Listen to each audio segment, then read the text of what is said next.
হাসরের ময়দানে যেই দিন ভয়ানক চিত্র হবে, সূর্য মাথার উপরে থাকবে, পায়ের নিচে তামা হয়ে যাবে।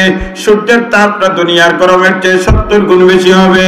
সূর্যের মুখ দুনিয়ার জীবনে, দুনিয়ার জমিনে সূর্যের মুখ হইল উপরে, সূর্যের পিঠ হইল জমিনের দিকে, আমাদের দিকে সূর্যের পিঠ। কিন্তু কি বর্তমান সময়ে গরম সহ্য করা যায় না। দুনিয়ার জগতে সূর্যের গরম সহ্য করা যায় না।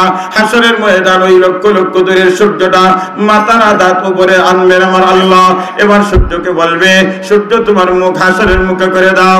এবার সূর্যের গরম আল্লাহ তাআলা কেমন বাড়াই দিবেন? সূর্যকে বলবে না, সূর্য রে, দুনিয়ার যে পরিমাণ তোর গরম ছিল এর চেয়ে 70 গুণ গরম বাড়াইয়া হাসরের ময়দানে ছেড়ে দে।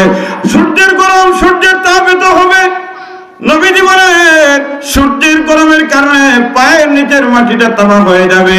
তামার বৈশিষ্ট্য হলো, আর লোহার তামার মধ্যে ব্যবধান হইল, লোহার মধ্যে সূর্যের তাপ যখন লাগে তখন আস্তে আস্তে গরম হয়, যখন সূর্য অস্ত হয়ে যায় তখন লোহাটা ঠান্ডা হয়ে যায়। কিন্তু তামার বৈশিষ্ট্য হলো যে সূর্যের তাপ লাগতে দেরি হয়, গরম হতে দেরি হয় না।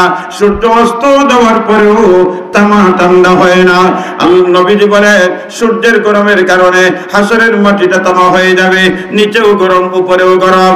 এই সূর্যের গরমটা এমন প্রচন্ড হবে, নবীজি বলেন আমার উম্মত রে, প্রত্যেকের মগজটা রক্তপুঞ্জ হইয়া নাক কান দিয়ে বের হবে, শরীর থেকে ঘাম বের হবে, ওই ঘাম আর রক্তপুঞ্জ মিশ্রিত হইয়া দুর্গন্ধ পরিবেশ হবে।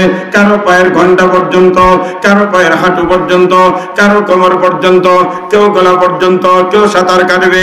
এরকম দুর্গন্ধময় পরিবেশের মধ্যে পুরো হাসরের ময়দান মানুষ কষ্টের মধ্যে থাকবে, একজন আর একজনকে চিনবে না, একজন আর একজনকে পলায়ন করবে।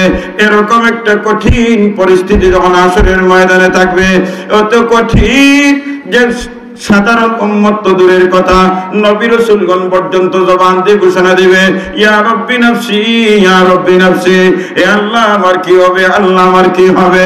আদম পয়গম্বর বলবেন ইয়া রাব্বি নাফসি, নূহ পয়গম্বর বলবেন ইয়া রাব্বি নাফসি, ঈসা পয়গম্বর বলবেন ইয়া রাব্বি নাফসি, মুসা পয়গম্বর বলবেন ইয়া রাব্বি নাফসি, ইব্রাহিম খলিলুল্লাহ, যত নবী রাসূল সবার জবান থেকে একটা আওয়াজ, ইয়া রাব্বি নাফসি, ইয়া রাব্বি নাফসি, ও আল্লাহ আমার কি হবে, ও আল্লাহ আমার কি হবে।